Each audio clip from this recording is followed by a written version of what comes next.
Hello students, इस class में बच्चे we are going to explore sandwich theorem हम लिमिट में किस तरह से यूज में लेंगे and infinite product, infinite series वाले जो क्वेश्चंस होते हैं उन्हें किस तरह से हैंडल करेंगे and questions which are based on limit involving definite integration, वहाँ हम न्यूटन लिवनेस फॉर्मूला का यूज लेते हैं टू आंसर। तो उसका यूज हम किस तरह से लेंगे, तो इन सब चीज़ों को एक्सप्लोर करते हैं इन फॉर्म ऑफ क्वेश्चंस। ठीक है, तो सबसे पहली बात आती है सैंडविच थ्योरम की, जो हम ऑलरेडी डिस्कस कर चुके हैं कि अगर एक फंक्शन दूसरे से स्मॉलर है और 3 फंक्शन ले लेते हैं, तो इन दैट केस अगर ये होल्ड करा है फॉर एवरी एक्स, तो it will even hold true in the neighbourhood of A. ठीक है, इसे हम कहते हैं सैंडविच थ्योरम। एंड पर्टिकुलरली जो हमारे क्वेश्चंस आते हैं involving greatest integer presence that to partially, और उसे आप left hand limit right hand limit से डील नहीं कर पा रहे हो, इनडिटर्मिनेट फॉर्म को रिमूव नहीं कर पा रहे हो। पर्टिकुलरली अगर ग्रेटेस्ट इंटीजर के अंदर इन्फिनिटी का प्रेजेंस बनता है, तो उन केसेस में हैंडलिंग प्रोसेस हमारा क्या रहेगा।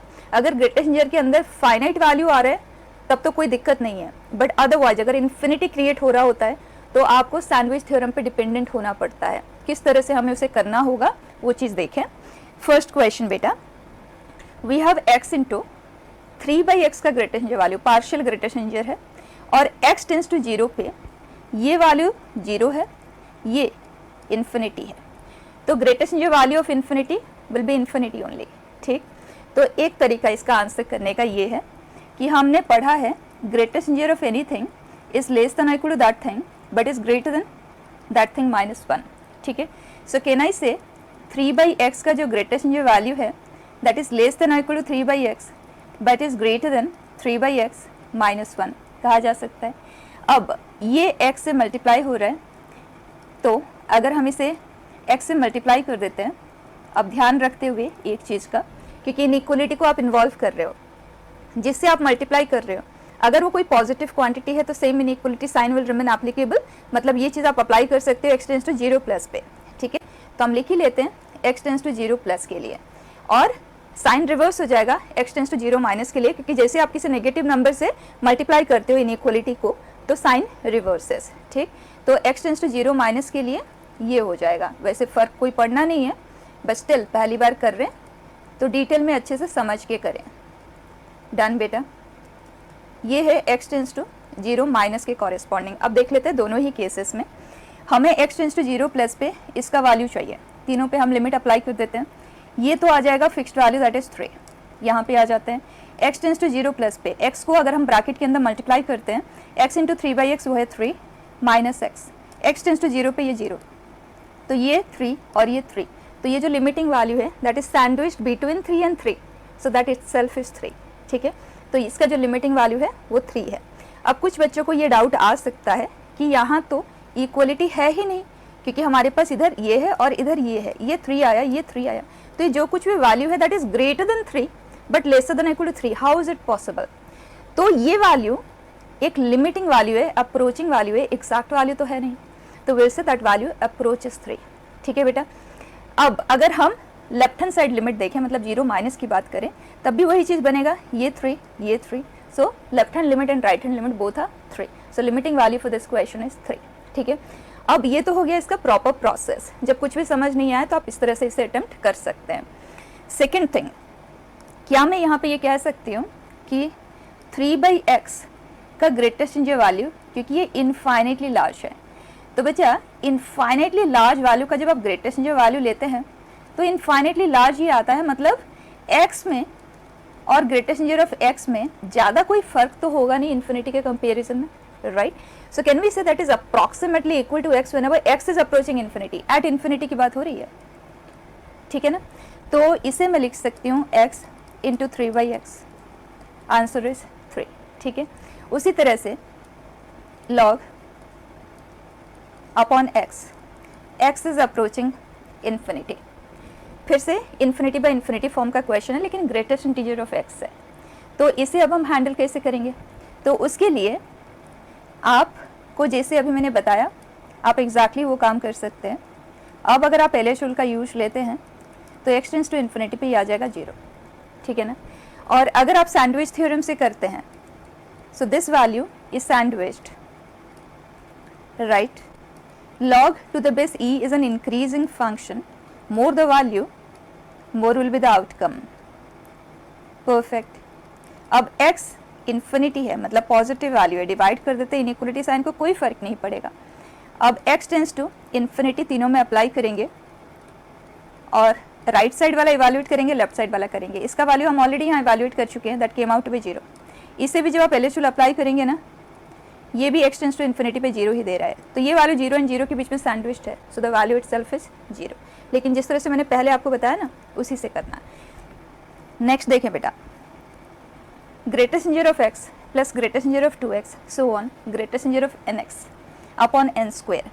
एक चीज़ समझना मेरी बात बच्चा, जब आपके पास f1x प्लस और माइनस f2x होता है, आप limit x tends to a apply करते हैं, तो हम ऑलरेडी डिस्कस कर चुके हैं कि आप x tends to a individually दोनों फंक्शन पे अप्लाई करते हुए प्लस है तो प्लस, माइनस है तो माइनस, प्रोवाइडेड दोनों लिमिट एग्जिस्ट कर रहे हो, तो आप ये काम कर सकते हैं. लेकिन अगर यहाँ पे इनफाइनेटली मेनी टर्म्स होते हैं, और ये मल्टीप्लिकेशन के लिए भी आप कर सकते हैं, डिवीजन के लिए भी आप कर सकते हैं, ठीक है, ये सब चीज़ें हम डिस्कस किए हुए हैं. तो अगर इस पर्टिकुलर पैटर्न में हमारे पास इनफाइनेटली मेनी टर्म्स होंगे, तो उस केस में आप इसे इंडिविजुअली इवैल्यूएट नहीं कर सकते. क्यों नहीं कर सकते, उस बात को समझना. पहले आप इसे लिख लें, f1x प्लस माइनस या मल्टीप्लिकेशन में अगर हमारे पास इनफाइनेटली मेनी टर्म्स आ दिया, इनफाइनेटली मेनी, ठीक है, देन इन दैट केस आप इस तरह से बिल्कुल भी नहीं करेंगे इंडिविजुअल लिमिट. क्यों नहीं करेंगे, ये चीज़ मैं अभी आपको एक्सप्लेन कर रही हूँ. Plus minus limit x tends to a f2x blunder हो जाएगा, बिल्कुल भी नहीं करना है, ठीक है. क्यों नहीं कर सकते, आप in terms of a question ही समझना. Let me take, I have 1 by n square, 2 by n square, 3 by n square, n by n square. n is approaching infinity, ठीक है. अब अगर n इन्फिनिटी को अप्रोच कर रहा है और आप सेपरेटली हैंडल करते हैं, आप इसमें लिमिट अप्लाई करेंगे तो 1 बाई इन्फिनिटी 0, 2 बाई इन्फिनिटी 0, 0, 0, 0, एक n हो जाएगा cancel, 1 by n tends to infinity 0, you will give the answer to be 0. Whereas, समझना बात को, ये वैल्यू एग्जैक्टली 0 तो है नहीं, 0 के आसपास है, राइट, लेकिन जो कुछ भी पॉजिटिव वैल्यू ही है. सो this is very very very small है पॉजिटिव क्वांटिटी. ऐसे बहुत बहुत बहुत छोटे छोटे छोटे छोटे नंबर्स बच्चे, बूंद बूंद पानी, अगर आप इनफाइनेटली मेनी बूंदे डाल देते हो तो हमें कोई फाइनाइट चीज़ तो दिखेगी ना, हमें दिखेगा ना, वो चीज़ विजिबल होगा ना. तो उसी तरह से बहुत बहुत बहुत छोटे नंबर्स को इनफाइनेटली मेनी टाइम्स ऐड करते हैं तो कुछ भी आ सकता है वो, ठीक है. तो उसे हमें इस सीरीज की इवैल्यूएशन के बाद ही पता चलेगा जब हम लिमिट अप्लाई करेंगे, ठीक है ना. तो आप डायरेक्टली लिमिट अप्लाई नहीं कर सकते, आपको उस इनफाइनाइट सीरीज या प्रोडक्ट को सिंप्लीफाई करना होगा, उसके वैल्यू तक पहुंचना होगा, उसके बाद ही आप उसमें लिमिट अप्लाई कर सकते हैं, ठीक है. इन तरह के क्वेश्चन को हैंडल करने का एक और तरीका होता है, that is using definite integration. वो सब अभी हम डिस्कस कर रहे हैं इसी क्वेश्चन के रिस्पेक्ट में. आप ध्यान देना, ये प्रोसेस आप नहीं कर सकते. क्या कर सकते हैं उसे देखें. मैंने कहा आपको सबसे पहले इवैल्यूएट करना है सीरीज को. डिनोमिनेटर में तो सभी के पास n स्क्वेयर ही है, तो उसे हम ले लेते हैं common. 1 plus 2 plus 3 so on till n, n into n plus 1 by 2. n is approaching infinity, एक n हो गया कैंसिल. n के सामने फाइनाइट वैल्यू का कोई एग्जिस्टेंस नहीं होता, आंसर इज 1 बाई 2, ठीक है. Second way of handling infinite series के लिए आप सिग्मा में लिख लें इसे. तो बताएं इस जो पैटर्न है यहाँ पे जनरल टर्म क्या है. डिनोमिनेटर सभी क्या n स्क्वेयर ही है, न्यूमरेटर में 1 2 3 4, that means r, rth place पे वो r ही होगा ना. सो can I say it is r by n square. Fine, where r is varying from, r कहाँ से कहाँ तक जा रहा है, r is starting from 1 and going up to n, क्योंकि r वाला जो पोजीशन है वो यही वाला है ना, तो स्टार्टिंग में 1 है, एंड में n है. क्लियर है. अब एक सिंपल सा काम करना, आपको जहाँ कहीं भी r दिख रहा है r के नीचे n डाल दो, ठीक है. हमने r को n से डिवाइड किया तो मल्टीप्लाई भी कर देते हैं, और बाकी जैसा भी है वैसे ही रखने दें, ठीक है. कुछ भी इधर उधर का हमें सोचना ही नहीं है. अब रिमेनिंग टर्म अगर सिंप्लीफाई हो रहे तो कर लें, और इस समेशन प्रोसेस के लिए वेरिएबल r है, तो ये एक कांस्टेंट है 1/n, उस कांस्टेंट को आप बाहर मूव कर सकते हैं। r is varying from 1 to n। Done, इतना सही काम। लास्ट स्टेप, अब r/n को आप x कंसिडर करेंगे। ऐसा क्यों कर रहे हैं ये हम डेफिनाइट इंटीग्रेशन में डिस्कस करेंगे, एज ए टॉपिक ही वो वहाँ पे आएगा, ठीक है। अभी आप याद रख लें, x is r/n and dx small change in x that is 1/n, ठीक है, क्योंकि r का वैल्यू 1 है फिर 2 होगा, तो 1/n, x का वैल्यू पहले 1/n होगा फिर 2/n होगा, तो एट ए टाइम जो small change in x is happening that is 2/n minus 1/n, तो 1/n ही तो है, तो dx इज 1/n। अब इसी में देखें r/n की जगह पे आप x रखेंगे, 1/n की जगह पे dx, और ये समेशन है ना sigma, sigma stands for summation, and जो इंटीग्रेशन है ना आप देख सकते हैं इंटीग्रेशन सिंबल इलोंगेटेड एस होता है, वो भी तो समेशन को रिप्रेजेंट करता है।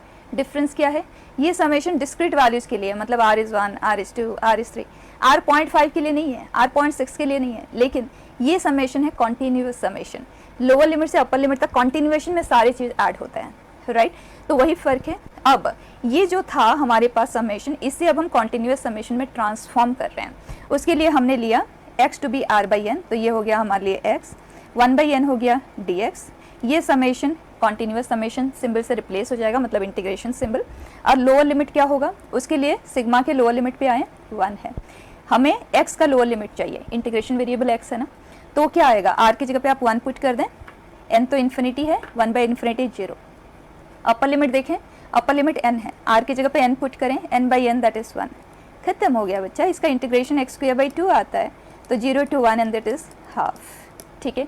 बहुत सारे क्वेश्चंस होंगे जिनको हम इस तरह से डायरेक्टली सीरीज का इवैल्यूएशन कर नहीं पाएंगे, वहाँ पे हमारे पास यही मेथड रह जाता है। तो मैं फिर से बता देती हूँ, आपके पास जब भी ऐसे इनफाइनाइट सीरीज आता है आप उसे सिग्मा में लिखें, जनरल टर्म लिखें, r/n के फॉर्म में उसे प्रेजेंट करें, सारे r को जब आप r/n के फॉर्म में प्रेजेंट कर देंगे तो उस पूरे क्वेश्चन में एक 1/n बचेगा, अकेला बचेगा, बचना ही है, ठीक है, क्योंकि वो dx बनेगा और dx के बगैर इंटीग्रेशन कंप्लीट नहीं हो सकता।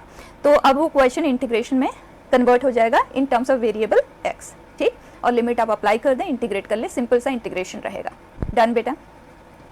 अब अपने डिस्कशन में वापस आते हैं।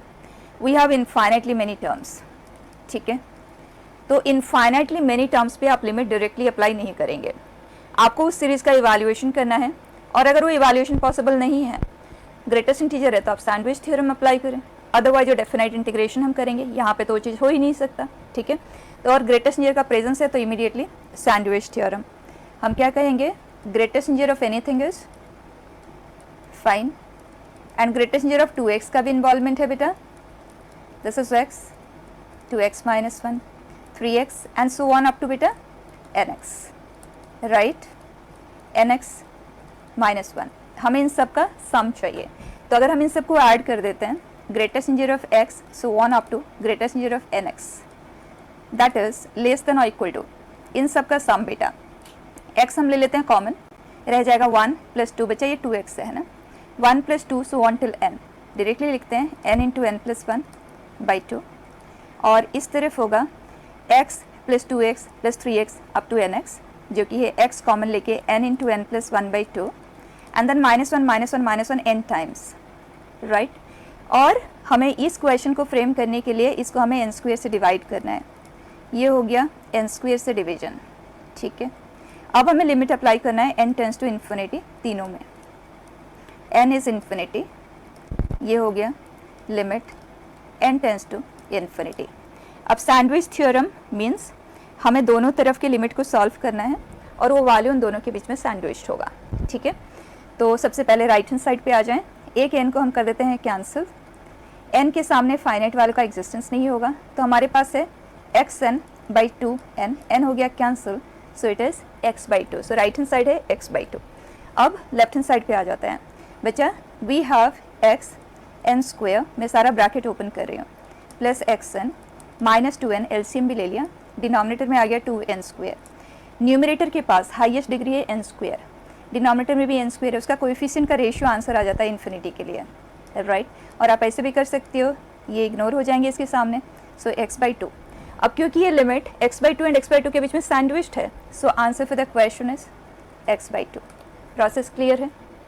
नेक्स्ट बेटा, ये जो क्वेश्चन है ना बेटा, कुछ सॉल्व ही नहीं करना है, एंड बहुत रिसेंटली आया हुआ क्वेश्चन है जेई मेन का, आई थिंक 2023 या 24 का ही क्वेश्चन है।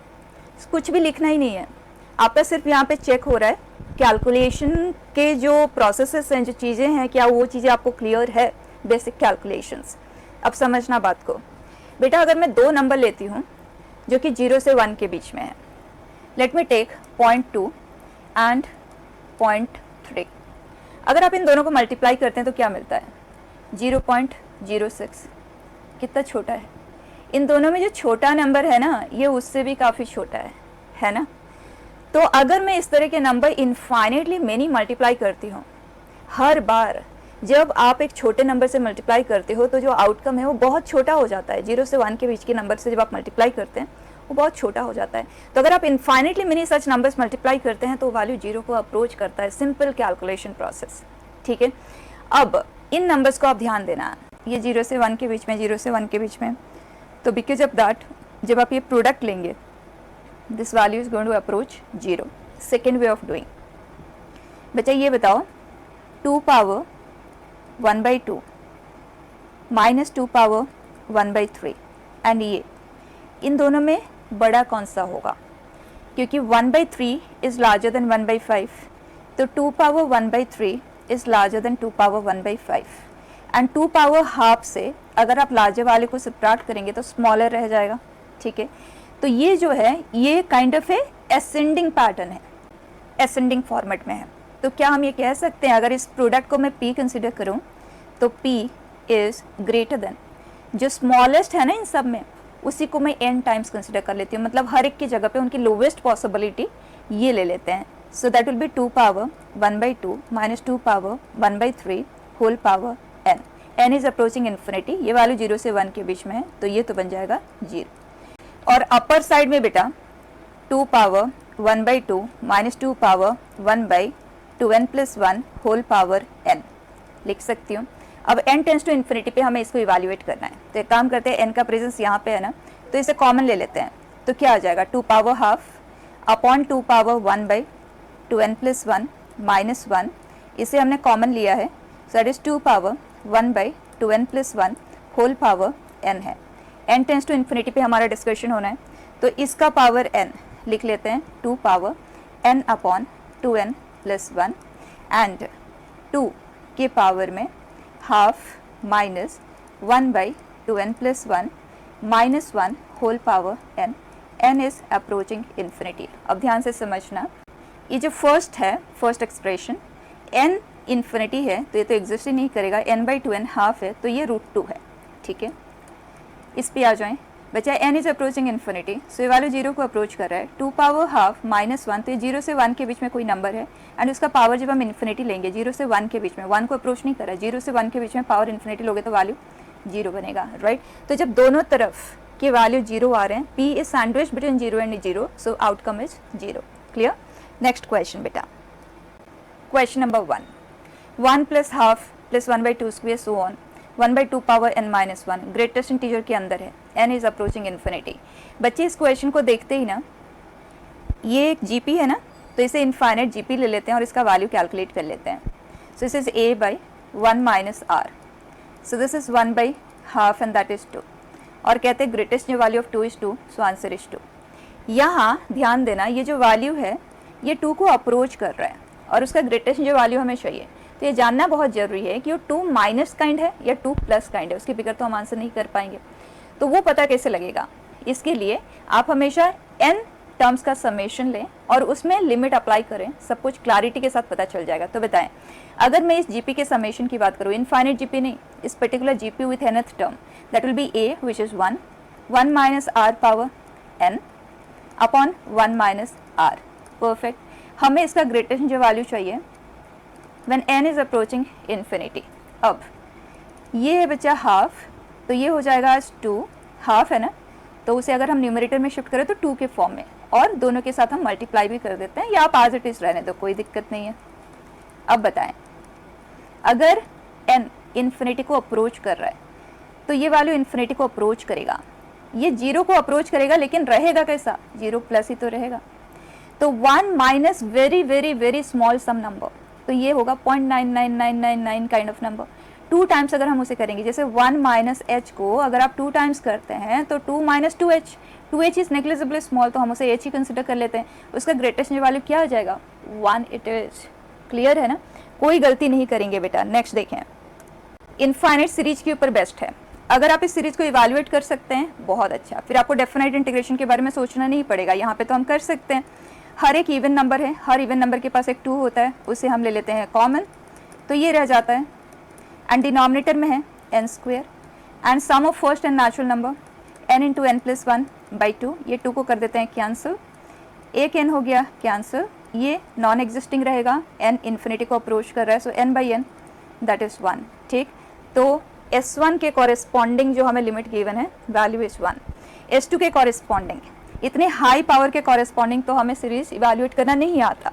अब चॉइस क्या है? Definite integration. तो इसका जनरल टर्म आप बता दें, r power 15 upon n power 16, क्योंकि ये जो 1/n पावर 16 है वो हर टर्म के साथ प्रेजेंट है। तो जब हम जनरल टर्म लिखेंगे तो इस पर्टिकुलर सीरीज में किसी भी प्लेस का जो टर्म है उसे लिखना है। ठीक, so r values are varying from 1 and going up to and n is approaching, क्या चीज़ आपको बताया? r should be visible in the form of r/n। तो यहाँ r पावर 15 है, तो हमें r/n पावर 15 क्रिएट करना होगा। उसके लिए हमने n पावर 15 से डिवाइड किया तो मल्टीप्लाई कर दिया, n पावर 16 जैसा था वैसा है। ये सिंप्लीफाई होके 1/n तो क्रिएट करेगा ही। इस 1/n को हम बाहर मूव कर देते हैं, राइट। अब r/n को हम x कंसिडर करेंगे, 1/n को हम dx कंसिडर करेंगे एंड लिमिट अप्लाई करते हैं। r is 1 then 1/n, n is approaching infinity then n/n। कितना simple, x power 16/16, 0 to 1, answer is 1/16। Fine बेटा। नेक्स्ट क्वेश्चन देखें, दो लिमिट इन्वॉल्व है बच्चा, दोनों इनफाइनाइट लिमिट्स है। जनरल टर्म लेके करेंगे, बता दें। Here n+1 power k-1 upon n power k+1, bracket के बाहर है, उसका मतलब उसका प्रेजेंस हर टर्म के साथ है। और ये ग्रेटेस्ट इंजर नहीं है, ये नॉर्मल ब्रैकेट है। जब भी ग्रेटेस्ट इंजर होगा तो क्वेश्चन हमेशा मेंशन करेगा उसे। ओके, और कोई भी प्लेस का अगर हम टर्म देखें that is nk plus r, rth place का term, perfect. And this is summation, r is varying from 1 going up to n, n is infinity. पहले इसे इवैल्यूएट करते हैं। तो बच्चा जहाँ कहीं भी r है उसको हमें r/n के फॉर्म में प्रेजेंट करना है। n से हमने डिवाइड किया तो मल्टीप्लाई कर दिया, और यहाँ पे n, यहाँ पे n, और उस एक्सप्रेशन में ना r/n के अलावा कोई अकेला n हमें विजिबल नहीं होना चाहिए, तो वो n कॉमन ले लो, बाहर मूव कर दो। So what do we get बेटा? k प्लस r/n, यहाँ से हमने n को बाहर मूव किया, यहाँ से वो कैंसिल हो जाएगा, तो रह जाएगा n power k and n+1 whole power k-1। ठीक, r is varying from 1 to n, और हमें पता ही है क्या करना है। r/n को हम x लेंगे, एक 1/n हम यहाँ यूज करेंगे, so I write n/k to be this, and इन सभी को तो हम बाहर ही मूव कर देते हैं। n+1 पावर k-1, हमारे पास n पावर k था, एक n को हम dx के लिए यूज कर रहे हैं, तो हमारे पास n पावर k-1 का प्रेजेंस रह जाएगा। ठीक है, अब ये है एंड 1/n को हम dx कर देंगे, और ये आ गया limit 1/n, n tends to infinity 0। ठीक, अब इसका भी इवैल्यूएशन करना होगा, जो कि कोई सीरीज तो है नहीं, तो डायरेक्टली इवैल्यूएट हो सकता है। देखें यहाँ n+1 पावर k-1 है एंड n का भी पावर k-1 है, तो क्या हम इसे लिख सकते हैं n+1/n whole power k-1 and n is approaching infinity, तो ये हट गया, दिस इज 1, सो दिस इज 1 पावर k-1 जो कि 1 है, तो ये बन जाता है 1। जो कुछ भी आएगा यहीं से ही आएगा। अब इसे कर देते हैं हम integrate, kx x²/2 limit from 0 to 1 बेटा, so this is k plus half. Fine. अब क्वेश्चन ने कहा है ये equal to 33 times of this है, then what is value of k। तो उसके लिए हमें सबसे पहले तो इसे सॉल्व करना होगा। तो 1 power k plus 2 power k, बचा जनरल टर्म क्या आ गया? r power k upon n power k plus 1, जिसे मैं r power k upon n power k मतलब whole power k into 1/n लिख सकती हूँ। तो जब हम इसे इंटीग्रल में कन्वर्ट करेंगे तो x पावर k dx आ जाएगा, लिमिट वही 0 to 1। बच्चा इंटीग्रेट अगर हम इसे करते हैं तो x power k plus 1 upon k plus 1 आएगा, लिमिट है 0 to 1। क्लियर। तो अब लिमिट अप्लाई करें, आंसर दे दें 1/k + 1। ठीक, अब क्वेश्चन ने कहा this value is equal to 33 times of this, मतलब this is equal to 33 times of 1/k + 1। Perfect, k को हमें सॉल्व करना है, तो एक काम करते हैं, यहाँ पे हम एलसीएम ले लेते हैं और क्रॉस कर देते हैं। फाइन,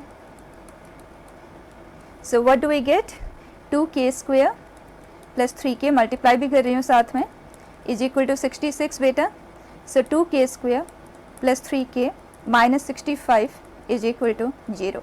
अब बच्चा इसे चाहे तो आप डायरेक्ट मेथड से सॉल्व कर लिए या फैक्टराइजेशन से कर ले, लेकिन क्वेश्चन में ये मेंशन है k is a positive real number. ठीक है, तो पॉजिटिव वैल्यू ही हमें आंसर में देना है। अब बताएं 65 है एंड 2 है, अगर मैं स्प्लिटिंग मिडिल टर्म से करना चाहूँ, सो इज दिस 13 × 5, मतलब 13 and 10। ठीक है, सो 2k² + 13k - 10k - 65 is equal to 0। तो 2k + 13 एक फैक्टर आ गया and k - 5 is the second factor. k हमें नेगेटिव नहीं लेना है, तो value of k is 5। Clear. Next बेटा, जैसे अभी हमने इनफाइनाइट सीरीज की बात की ना, ये इनफाइनाइट प्रोडक्ट है, आप देख सकते हैं limit n tends to infinity, n factorial है ना, n factorial is what 1 × 2 × 3 so on up to n। Denominator में n पावर n है, can I just distribute equally like this and whole power 1/n है। तो जब कभी भी आपके पास इस तरह से इनफाइनाइट प्रोडक्ट आता है, तो उस केस में आप लॉग ले लें स्ट्रेट अवे, ये आया log y will be 1/n log 1/n 2/n so on n/n। And log के पास ये कैपेसिटी है कि log प्रोडक्ट को सम में खोल देता है, और इनफाइनाइट सम से डील करना इज मच सिंपलर, है ना। तो अब हम इसे लिख लेते हैं log 1/n + log 2/n + log so on log n/n। Perfect. अब n अप्रोचिंग इन्फिनिटी का डिस्कशन हमें करना है। क्या हम इसे लिख सकते हैं log r/n × 1/n summation r is varying from, और कोई मेहनत ही नहीं करना पड़ रहा है क्योंकि r/n ऑलरेडी बना हुआ है, 1/n भी बना हुआ है, तो x एंड dx बस रिप्लेस करें और इंटीग्रेट कर लें। ठीक, अब log x dx, जिसने भी इंटीग्रेशन बाई पार्ट्स ऑलरेडी किया हुआ है वो इसे इंटीग्रेट कर सकता है।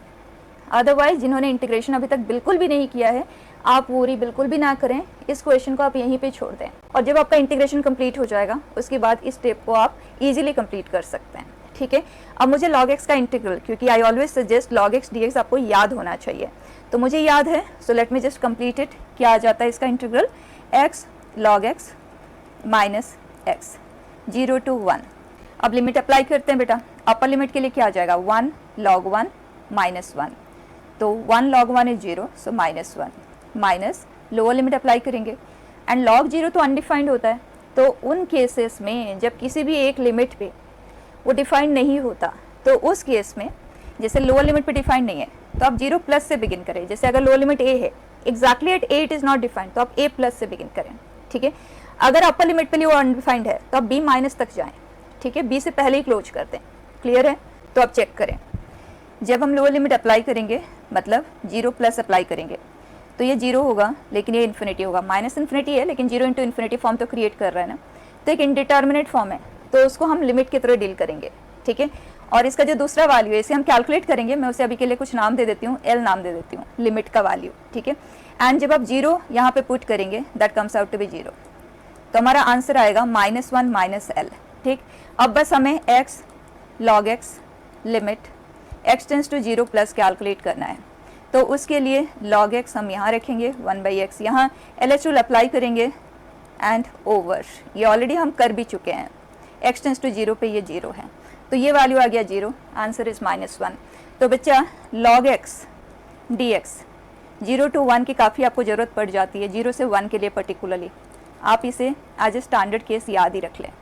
फाइन, तो अब आप यहाँ पे बताएं log y का वैल्यू हमारे पास आया है -1, आंसर -1 नहीं है, log y का वैल्यू -1 है, तो answer for the question is e power -1।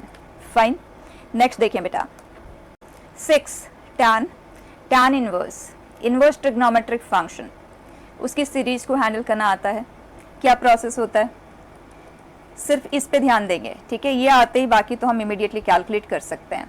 तो tan inverse 1 by inverse trigonometry हम ऑलरेडी डिस्कस कर चुके हैं, तो मैं डायरेक्टली लिख रही हूँ, this is 1 plus r square plus 3r plus 2 के फैक्टर्स होते हैं r plus 2 and r plus 1, fine.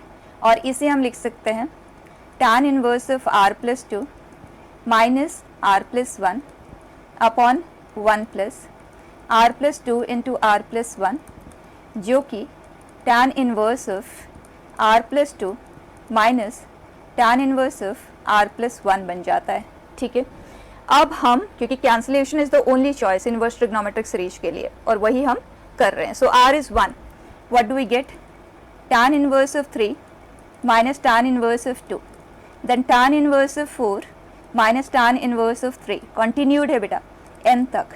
तो tan inverse of n plus 2 minus tan inverse of n plus 1, now you look at they cancel like this, क्या बच गया बेटा, tan inverse of n plus 2 minus tan inverse of 2, ठीक।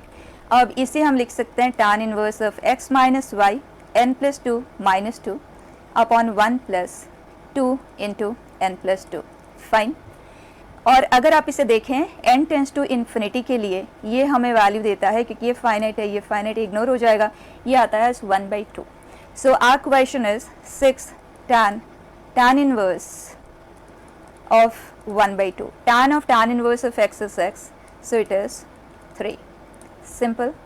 next question बचे 1 plus 1/5, 1 plus 1/5 square, basic maths में हम already discuss कर चुके हैं इस तरह का प्रोडक्ट, तो ध्यान देना, एक बार इसे रिकॉल करते हैं।